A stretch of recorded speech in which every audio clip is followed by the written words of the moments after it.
Assalamualaikum warahmatullahi wabarakatuh. Selamat datang teman-teman semuanya. Semoga teman-teman semua dalam keadaan baik-baik saja. Perkenalkan, nama saya Johan Lesmana, mahasiswa Universitas Terbuka UP BJJ Bandung dengan nomor induk mahasiswa 044620005, Fakultas Hukum, Ilmu Sosial dan Ilmu Politik, Prodi Administrasi Negara. Pada kesempatan ini, saya akan mempresentasikan tentang kerangka gagasan dari tugas diskusi sesi 4 mata kuliah Bahasa Indonesia MKWU 4108 kelas 1099. Baiklah teman-teman, pada kesempatan ini saya akan menyampaikan tentang pengertian kerangka gagasan, macam-macam kerangka gagasan, dan contoh dari kerangka gagasan tersebut. Pengertian kerangka gagasan. Kerangka gagasan adalah kerangka yang berkaitan dengan susunan dan hubungan setiap gagasan yang akan menjadi suatu pembahasan. Dalam kerangka pembahasan terbagi menjadi dua macam. Yang pertama, kerangka topik, yang kedua, kerangka kalimat.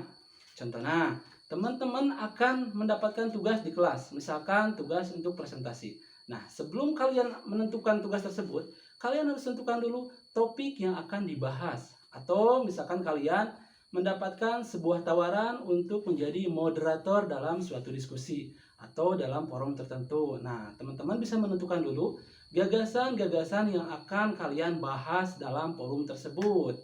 1. Kerangka topik. Kerangka topik adalah kerangka gagasan yang disusun dengan menuliskan butir-butir atau topik gagasan. Dalam menuliskan kerangka topik, ada beberapa poin yang harus kalian perhatikan. Yang pertama, judul. Yang kedua, konteks. Yang ketiga, kerangka itu sendiri. Contohnya, dalam hal ini, saya akan mempresentasikan tentang sosialisasi pencegahan COVID-19. Jadi, judul yang akan saya angkat adalah sosialisasi pencegahan COVID-19. Untuk konteksnya, saya sendiri sebagai moderator dalam forum diskusi ini. Yang selanjutnya, kerangka. Dalam kerangka terbagi menjadi beberapa poin kembali. Yang pertama, pembukaan. Yang kedua, pengertian itu sendiri. Yang selanjutnya, penyebab. Dan ada cara penularan, serta pencegahan dan penutup. Pembukaan di sini terbagi menjadi 3 lagi. Yang pertama, salam pembuka. Yang kedua, sapaan hormat. Yang selanjutnya, sholawat. Saya akan memberikan contoh sedikit pembukaan. Dalam hal ini, untuk pembukaan itu sesuai kepercayaan masing-masing, baik yang beragama ataupun dalam hal keyakinan tertentu. Contohnya, saya berkeyakinan pada agama Islam. Assalamualaikum warahmatullahi wabarakatuh. Alhamdulillahirabbil alamin, wassalatu wassalamu ala asrofil anbiya wal mursalin wa ala alihi washabbihi ajmain. Yang terhormat Ibu dosen Widyasari SSM Hum. Yang saya hormati teman-teman semuanya dan hadirin yang saya banggakan. Puji dan syukur marilah kita panjatkan kepada Allah Subhanahu wa taala yang mana pada kesempatan ini kita bisa berkumpul dalam keadaan sehat walafiat. Nah, itu adalah salah satu contoh pembukaan. Kalian bisa tirukan apa yang saya lakukan atau bisa berinovasi dengan apa yang teman-teman bisa. Setelah selesai dalam pembukaan, baru kita langsung ke pengertian. Yang selanjutnya, pengertian virus corona. Dalam sosialisasi ini, saya akan menyampaikan apa itu virus corona. Virus corona atau COVID-19 adalah penyakit menular yang disebabkan oleh virus SARS-CoV-2. Sebagian besar orang yang tertular COVID-19 akan mengalami gejala ringan hingga sedang dan akan pulih kembali tanpa penanganan. Kasus ini sudah tersebar di mana-mana. Namun sebagian orang akan mengalami sakit parah dan memerlukan bantuan medis. Nah, teman-teman, 2020, 2021 sampai 2022 kita sudah mengalami apa yang namanya pandemi. Nah, gejala yang sangat berat itu dirasakan pada tahun 2020 sampai 2021, di mana pembatasan dari pemerintah untuk mencegah corona itu selalu terjadi di mana-mana. Betapa mengerikannya suatu virus tersebut, sehingga kita sering mendengar setiap hari teriakan-teriakan orang yang sesak napas, yang sakit, hingga meninggal dunia. Penyebaran virus corona. Virus ini dapat menyebar dari mulut hingga hidung orang yang terinfeksi virus corona.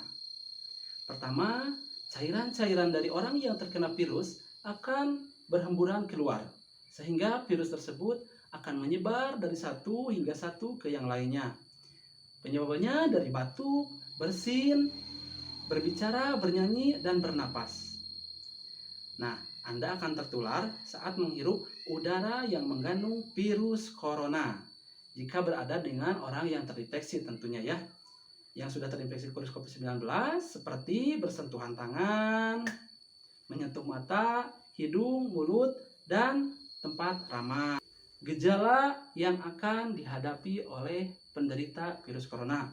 Yang pertama, gejala yang paling umum seperti batuk, kelelahan, dan juga kehilangan rasa atau bau penciuman ya. Tentunya jika kalian merasakan hal tersebut, jangan dulu panik. Yang selanjutnya, gejala yang sedikit tidak umum seperti sakit tenggorokan, sakit kepala, sakit nyeri, dan diare itu sering terjadi pada penderita COVID-19.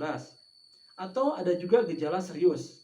Gejala serius ini lebih ke hal-hal yang harus ditindaklanjuti oleh medis, seperti sesak napas, kesulitan bernapas, nyeri dada, kesulitan berbicara, dan gerak.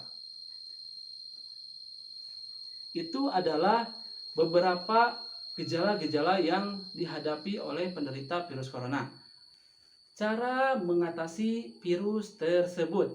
Nah, bagi teman-teman sudah tidak asing lagi kan anjuran-anjuran yang diberikan sama pemerintah. Yang pertama, patuhi protokol kesehatan dengan selalu menjaga jarak, memakai masker, dan mencuci tangan. Teman-teman yang selalu diperhatikan kesehatannya, insya Allah kalian akan selamat, akan terbebas dari virus apapun. Yang kedua, vitamin C. Selalu menjaga kondisi tubuh, jangan keseringan begadang, dan selalu memperhatikan kondisi tubuh tersebut. Jangan lupa minum minuman vitamin yang bergizi, dan masih banyak lagi. Yang selanjutnya, penutup. Dalam menutup ini, kalian bisa menyampaikan dengan bahasa kalian masing-masing. Seperti contoh yang ini. Demikian uraian yang dapat saya sampaikan. Semoga bermanfaat bagi kita semua. Mohon maaf yang sebesar-besarnya bila ada kesalahan atau tutur kata yang kurang berkenan. Wabillahi taufik wal hidayah. Wassalamualaikum warahmatullahi wabarakatuh. Nah, teman-teman tadi sudah menyimak dari awal sampai akhir kerangka topik. Dari judul, konteks, sampai kerangka, ada pembukaan, ada isi, bagian isi materi, dan ada penutup juga. Nah, bagi teman-teman yang ingin bertanya, kalian bisa masuk ke sesi pertanyaan pada kolom komentar yang tersedia di bawah ini. Kalian bisa bertanya dan bisa mencatat hal-hal yang penting. Nanti ketika ada yang kurang kalian pahami, insya Allah saya bisa menjawab dan kita sharing-sharing. Kita cari solusi, kita cari jawaban apa yang baik menurut materi yang ada di buku. Dua macam tersebut, yang pertama tadi kerangka topik, yang selanjutnya kerangka kalimat. Kerangka kalimat adalah gagasan yang disusun dengan menuliskan butiran-butiran dalam bentuk kalimat. Nah, kalau tadi topik-topik, kalau yang sekarang menuliskan kerangka butir-butir dalam bentuk kalimat. Sama halnya dengan kerangka topik, dalam kerangka kalimat juga ada beberapa poin penting yang harus kalian patuhi atau laksanakan. Yang pertama, judul. Judul itu penting. Dalam setiap pembahasan pasti ada yang namanya judul. Yang kedua, konteksnya. Yang ketiga, kerangka atau kerangka itu ada pembukaan, isi materi, dan penutup. Itu adalah bagian-bagian dalam kerangka kalimat. Sama halnya seperti kerangka topik. Baiklah teman-teman, sekian pembahasan dari saya. Mudah-mudahan apa yang sudah saya sampaikan dapat diterima dan berkenan bagi kalian semua. Khususnya bagi teman-teman yang sedang mencari materi presentasi dan sebagainya. Hal ini bisa dimanfaatkan dari awal sampai akhir sebagai bahan pembahasan kalian semua. Mohon maaf bila ada kesalahan atau tutur kata dari saya yang kurang berkenan, yang kurang baik, atau tidak sesuai. Wabillahi taufiq wal hidayah. Wassalamualaikum warahmatullahi wabarakatuh.